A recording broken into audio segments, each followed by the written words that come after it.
Hey guys, Dennis here and welcome to the new episode of The Bizarre and Spooky. The first piece of news I've got for you is about a man from the future. Apparently, there's a YouTube video going around about a man claiming to be from the year 4000. In the video, he talks about cars of the future and how they are built by intelligent robots, which by the way, those robots sure looks like the Codsworths from Fallout 4. In any event, he says he's 132 years old, but that he looks 25 because he's been injected with health, whatever that means. Oh, and for those of you who love cats and dogs as I do, I've got sad news for you. They've all gone pretty much extinct and now can only be found in zoos. Rip cats and dogs. And one final thing, he says that we got I'm sorry. He says that we got rid of all birds for flying cars and that the best thing about the future is that there's no traffic. Oh god, I can't, not the birds. Okay, so the reason why I brought this up is because of the sheer number of views these types of videos get.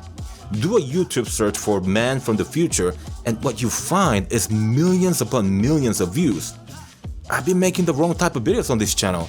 I could make videos like these with a budget of $50 or less and get millions of views, so stay tuned for that. The next story is about a mummy that was found in Peru. Apparently, its DNA features 23 pairs of chromosomes just like we have. So it is a humanoid but not a human being because its anatomic structure is different. I would take this news with a grain of salt, as I'm sure all of you would. There have been many other similar claims in the past, and under scrutiny of outside researchers, they've all been revealed to be hoaxes. Next, we've got a news about a friend who's going to be extinct in about 2,000 years. It's about a dog that looks very much like a human. I think it's the eyes and the shape that is groomed. And yeah, not much of a news, but I thought it was funny and a bit freaky. Here's another short and weird story. The article reads, conspiracy theorists go wild after Google Earth reveals huge red X marking spot of hidden secret beneath Antarctica. This is a story about another YouTube video which claims that Google Earth shows a big red X when you point to certain coordinates. I don't know that it's real or not, but I think the flat Earth videos have been really hot nowadays on YouTube. Antarctica of course has lots of connections to a number of theories about flat Earth, and so it makes sense that videos like this would make the news. Do you think someone at Google is trying to tell us something, or perhaps they are trolling us? And next, ladies and gentlemen, brace for impact because World War III is coming. Well, not really, but the Queen of England has a speech written in advance in case the whole world decides to do get out again World War style. So the letter was drafted in 1983 at the height of Cold War, and the content of the letter is fairly standard message that you'd expect to hear from the leader of a nation. It's basically saying, I'm saddened, but we'll pull through, we'll battle against the evil and come out stronger at the end of the victory. The letter didn't really resonate with me, and it isn't because it's coming from the Queen. We all know wars have been fought throughout history to reset the economy, redistribute wealth to the already wealthy and powerful, and weaken or destroy civil rights to a level that requires the everyday men and women to have to invest in decades of fight against the institution to claim the rights we take for granted in this day and age. The Queen of England, Vladimir Putin, Xi Jinping, leaders of the US, and pretty much everyone in power in powerful nations will get through the war with so much as a scratch on their body. All the letter says to me is that the leaders around the world expect another war at some point in the future. They'll give us a nice speech before the bombs are dropped, then they'll crawl into their luxurious bunkers until all is clear and in perfect situation to rule us again. Am I being too jaded here? I don't know guys, I'm just not a big fan of the ruling class. But moving on, I've got two UFO news and let's start with the short one. There's a channel called UFO Mania apparently, and the video was posted recently about a strangely shaped UFO. Well, an alleged UFO. I'll link the video in the description, but here's the screen cap of the UFO. Here's also a zoomed in version of it. Some people say that it looks like a water droplet, but many others think that it's a legit UFO video. To me, it looks pretty cool, but it's definitely not the footage that'll make me go, finally there's a concrete proof. Yeah, not really, but it looks cool. And now let's check out the second UFO news, and let me read you the title of the article because it's very misleading in my opinion, to the degree that I would call it a clickbait title. It reads, "Former manager of DoD Aerospace Threat Program, UFOs are real." So this article is basically what I see as a promotional article for the new organization called To the Stars Academy of Arts and Science. The founder and CEO of the company is Tom DeLonge, who is the former member of the rock band Blink-182. The man says that he's a serious UFO researcher and so far has managed to collect $2.5 million in donation, in much part due to his former celebrity status. This is just my opinion, but I'm not really a fan of what he's doing. So far, he posted 2 allegedly UFO videos, and all he's done on his Twitter account is to promote his merchandise. You go to the homepage of his website and it talks a big game. In fact, too big of a game. And this article follows that trend to a T. That UFOs are real title? A big baloney. Let me read you a snippet of the article. This is Luis Elizondo, who is an ex-Pentagon official, responding to a question that basically asked if the unidentified objects were considered to be threats.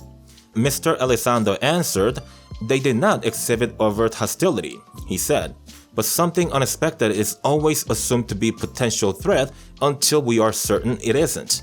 On the bright side, I believe we are closer than ever before in our understanding of how it operates." For that answer, he could have simply said, "I don't know and I don't have much to add to the discussion." And that's basically the gist of the entire article. Lots of big promises, zero substance, and a crap ton of promotional pitches.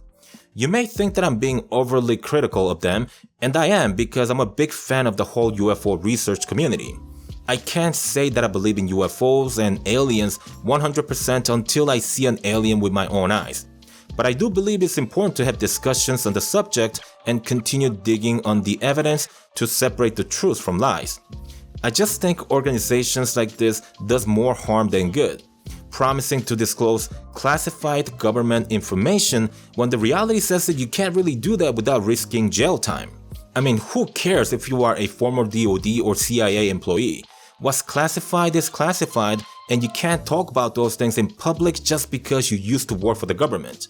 If the government has kept the knowledge of UFOs from the public for over half a century, and if they were true, what makes anyone think that they'll suddenly have a change of heart because Tom DeLonge has decided to build a website and a Twitter account about UFOs? Really, does that make any sense to you? And what about this cockamamie about beamed energy propulsion and advanced electrogravitic propulsion? I mean, Jesus, Tom DeLonge is going to disclose those information. Seriously, people gave him $2.5 million with those promises. Wow, just wow, you know. It's no wonder why Man from the Future videos make so much money on YouTube. But enough of my griping and let's move on to the next news. Actually, there's going to be more griping because the article reads, "Study finds that 4-page scholarly journals contribute virtually nothing to the papers they publish." And of course, this is something that we all knew for a long time now. For those of you who are unfamiliar with scholarly journal, it's basically peer-reviewed articles that are written by experts in academic and professional fields. The keyword being peer-reviewed, but the problem is that the 4-page scholarly journals hardly makes recommendation on changes and/or corrections, which basically means whatever you write, you'll get published as long as you pay the fee. The problem doesn't stop there because public libraries pay a hefty sum for the subscription of these useless articles. And where does the money come from to make those payments? From us, the taxpayers. The end result is that bad information are circulated, then people with their own agenda use those information to support their study, movement, or business. And all of that is facilitated with the taxpayers' money. This is really a significant problem that never seems to get addressed, and I felt that it was worth mentioning on this video. But okay, let's truly move on to a non-griping subject. This article is an update to a story I covered in the previous episode, and you may want to check out that video first if you are not aware of a missing CDC doctor. The article reads, "CDC says missing worker had recently received promotion, and here's the problem with that. You see, there was an updated article on Mr. Cunningham, and on that article, it was mentioned that the Atlanta police had made a statement that Mr. Cunningham recently learned that he didn't get the promotion he was hoping to get. It almost seemed like they were insinuating that the disappearance might be tied to that somehow. But now, of course, the CDC has officially come out and stated that in fact, Mr. Cunningham did receive the promotion, which obviously contradicts the Atlanta PD's previous statement. With that being said, the Atlanta PD isn't backing down from their previous statement. They've come out and said they stand by their statement regarding Mr. Cunningham because the information they shared came directly from the CDC. Just when you thought the story couldn't get any weirder, now we've got two government agencies butting heads over facts. And for the last news, we've got space genes. NASA confirms space travel changes DNA even upon return to Earth. So Scott Kelly is a NASA astronaut and he slept in the International Space Station for 1 full year. Upon returning to Earth, NASA learned that 93% of Scott Kelly's genes had returned to normal, but 7% of the changes were permanent. The changes happened as the body was adapting to the new environment, that is 0G. This is assumed because altered genes are related to Scott Kelly's immune system, DNA repair and bone formation networks, among other bodily functions.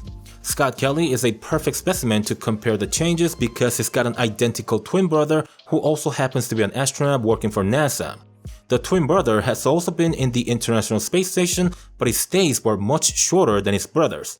Those key differences make the brothers the perfect candidate to examine the changes in the human body in a long-term space travel scenario. Which makes you wonder, in the future, when we finally build a spacecraft that can travel hundreds of light years, carrying generational passengers, seeing as how the nearest neighboring galaxy is 2.2 light years away, by the time we arrive there, or in fact anywhere in our own galaxy that would take us generations to arrive, would we still be humans? Or would we have changed so much that we would look, think, and be completely different from our ancestors? What about Scott Kelly? What happens when and if he decides to have children, or more children if he has any already? What kind of effect or changes can we expect to see in his direct descendants? Could this be the start of the real-life X-Men series? It'll be really interesting and exciting to witness how space travel develops in the future, but I probably won't be alive by the time we make significant strides in outer space. I'm gonna end the video right here, but let me just say that you should click on the bell icon right next to the subscribe button if you want better odds of receiving my videos. This isn't only my complaint. Big YouTubers such as Philip DeFranco has mentioned that, so had Keemstar and a bunch of other big YouTubers. Smaller creators like myself are getting killed by this bug or algorithm that got a hold of our channel. So I'm just putting it out there. If you like what I do, the contents that I make, and don't want to miss out on them like the 80% of my subscribers, then click on the bell icon because I guarantee you, you'll eventually stop getting my videos in your sub box and will never learn of my new uploads. But anyways, thanks for watching. I'll see you on the next one. Goodbye for now.